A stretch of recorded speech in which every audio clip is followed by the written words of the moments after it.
Hello and good morning, all of you. Welcome to Alpha IS Academy's UPSC Involvement series, and we are at the lecture 28. Last lecture we studied about the environmental measures. Today we shall be studying about environmental organizations. छोटा सा lecture है, जल्दी से complete कर लेते हैं. तो पहला है animal welfare board of India. अब देखो भैया, animal welfare board of India का ऑब्जेक्टिव क्या होगा? For the welfare of animals. ठीक है, और ये एक स्टैट्यूटरी बॉडी है. इसका मतलब ये किसी एक्ट के अंदर बनी हुई होगी. उस एक्ट का नाम था prevention of cruelty to animals act 1960 में ये एक्ट आया और 1962 में ये बॉडी बन गई थी. इसका जो कंपोजिशन है, इसके अंदर 28 मेंबर्स होते हैं जो कि 3 साल के लिए सर्व करते हैं. श्रीमती रुक्मणी देवी अरुंडेल जी का नाम अगर इस ऑर्गेनाइजेशन में ना लिया जाए तो शायद एक पाप कहूँगा मैं, क्योंकि she was the one who pioneered in the setting up of the board. और इसका जो हेडक्वार्टर है वो कहाँ है? चेन्नई में है. फंक्शन क्या है इसका? बेसिकली एनिमल वेलफेयर के बारे में देखता है, उनसे रिलेटेड रेगुलेशंस के बारे में देखता है. इंटरेस्टिंग बात ये थी कि ये पहले ministry of food and agriculture के अंडर था, लेकिन 1990 के बाद इसको ministry of environment and forest के अंदर डाला गया. ये इसका ऑब्जेक्टिव है कि जो एनिमल्स हैं उनको ह्यूमनली ट्रीटमेंट मिले. ठीक है, क्योंकि उनके भी अपने राइट्स हैं और उनको जो है अनड्यूली हैरेस ना किया जाए, टॉर्चर ना किया जाए. तो जो बेसिकली एनिमल राइट्स हैं उनको इंटैक्ट रखा जाए, उसकी देखरेख करता है कौन? Animal welfare board of India. ठीक है, अब आ जाओ सेंट्रल जू अथॉरिटी. 1992 में बनी थी. ये भी एक स्टैट्यूटरी अथॉरिटी है. ये वाइल्ड लाइफ प्रोटेक्शन एक्ट 1972 में बनी थी. वाइल्ड मैक्सिमम जो बॉडीज़ हैं वाइल्ड लाइफ प्रोटेक्शन एक्ट 1972 में ही बनी हुई है. एक animal welfare board of India की टाइप के एक्सेप्शन है और एक दो बॉडी और है.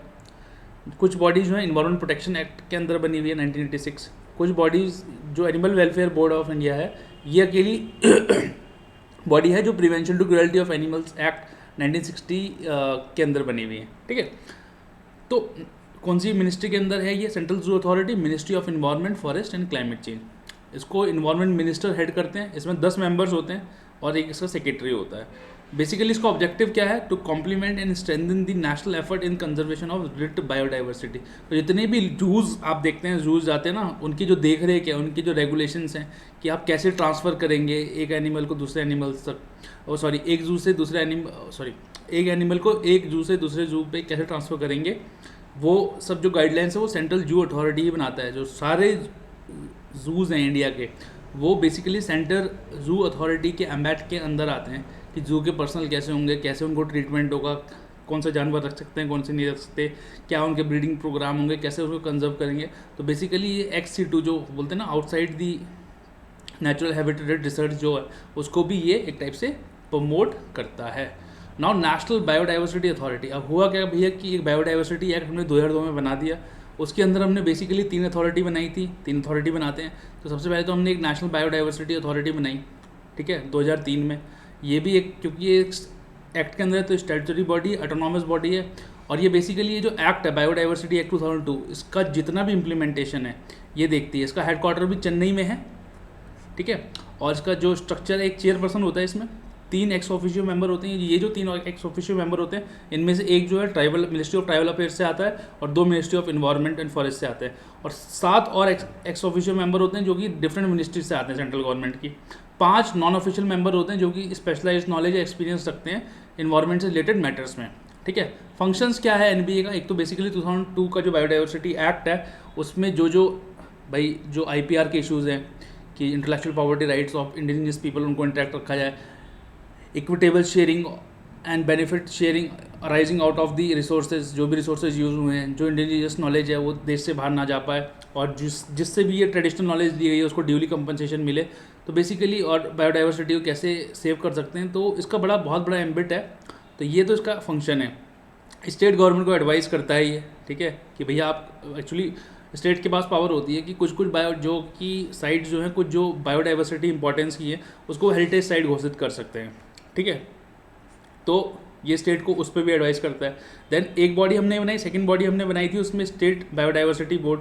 तो जो का नेशनल बायोडाइवर्सिटी अथॉरिटी आपका नेशन के लिए करती है, नेशनल लेवल पे करती है, वही स्टेट बायोडाइवर्सिटी बोर्ड जो है स्टेट के लिए करते हैं. वो भी जो है सेम ही उनका ओवरलैपिंग एम्बिट है. और वो भी commercial utilisation and bio survey and bio utilisation of any biological resources by Indians को देखते हैं। जो इंडियंस और फॉरेन वाला जो होगा वो NBA डील करेगा आपका, ठीक है। देन लोकल थर्ड जो बॉडी बनाते हैं हम लोग, local level biodiversity management committees बनाते हैं, जो कि लोकल लेवल पे इस एक्ट की देखरेख करती है। Then the next body is wild life control crime control bureau. ये भी एक स्टैट्यूटरी बॉडी है।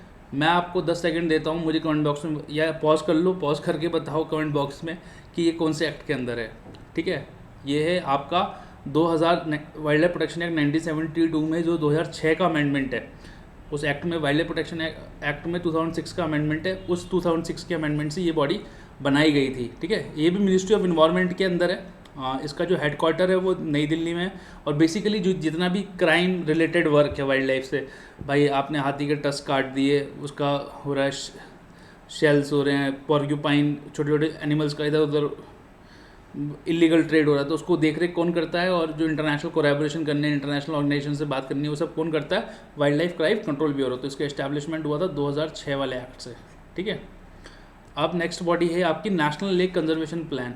बेसिकली ये 2001 का प्रोग्राम है and it is for the conservation and management of polluted and degraded lakes in urban and semi urban areas, ठीक है। और इसका ऑब्जेक्टिव क्या है, यही इसका ऑब्जेक्टिव भी है कि भैया जो लेक है उसे बचाना है।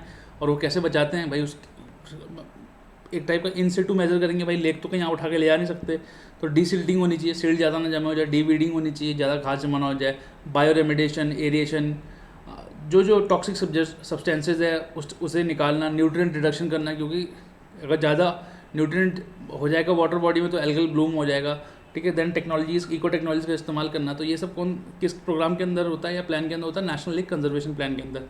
Then national Ganga river basin authority.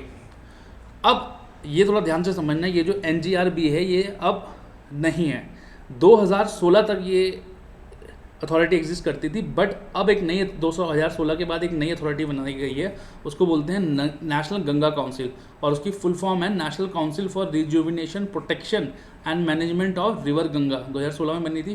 तो नेशनल गंगा काउंसिल खुद प्रधानमंत्री जी हेड करते हैं। ये जो बॉडी है नेशनल गंगा काउंसिल, जो ये इन्वायरमेंट प्रोटेक्शन एक्ट 1986 के अंदर बनाई गई है। मैं दोबारा बता रहा हूँ आपको, maximum bodies wild life protection act 1972 या उसके अमेंडमेंट, सब्सिक्वेंट अमेंडमेंट्स में बनाई जाती हैं।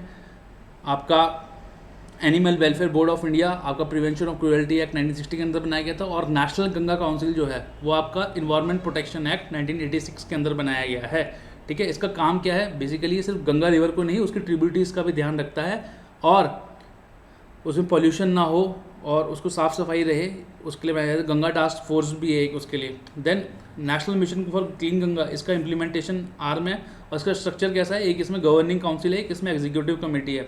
इसके एम्स क्या हैं और ऑब्जेक्टिव क्या है कि गंगा रिवर को क्लीन रखना है पॉल्यूशन से, और उसको रिजुविनेट करना है, और मिनिमम इकोलॉजिकल फ्लो, जो उसमें इकोलॉजी है, फिशेज़ हैं या कोई भी जो लेक, जो रिवर इकोलॉजी है, जो ऑर्गेनिज्म उसमें रह सकें, तो एक मिनिमम फ्लो सबको चाहिए होता है। पता लग रहा है आपने पूरी नदी सुखा दी डैम में रोक के, तो उतना मिनिमम इकोलॉजिकल फ्लो आपको मेंटेन रखना है, ठीक है। Then last one is the wild life trust of India. ये एक टाइप का NGO है, 1998 में फाउंड आउट हुआ था।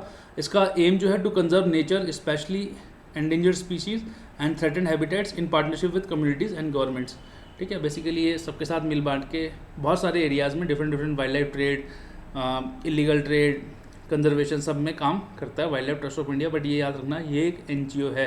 तो थैंक यू ऑल। इस सीरीज़ में इस चैप्टर में इतना ही था। हम नेक्स्ट चैप्टर आपको कल पढ़ाएंगे।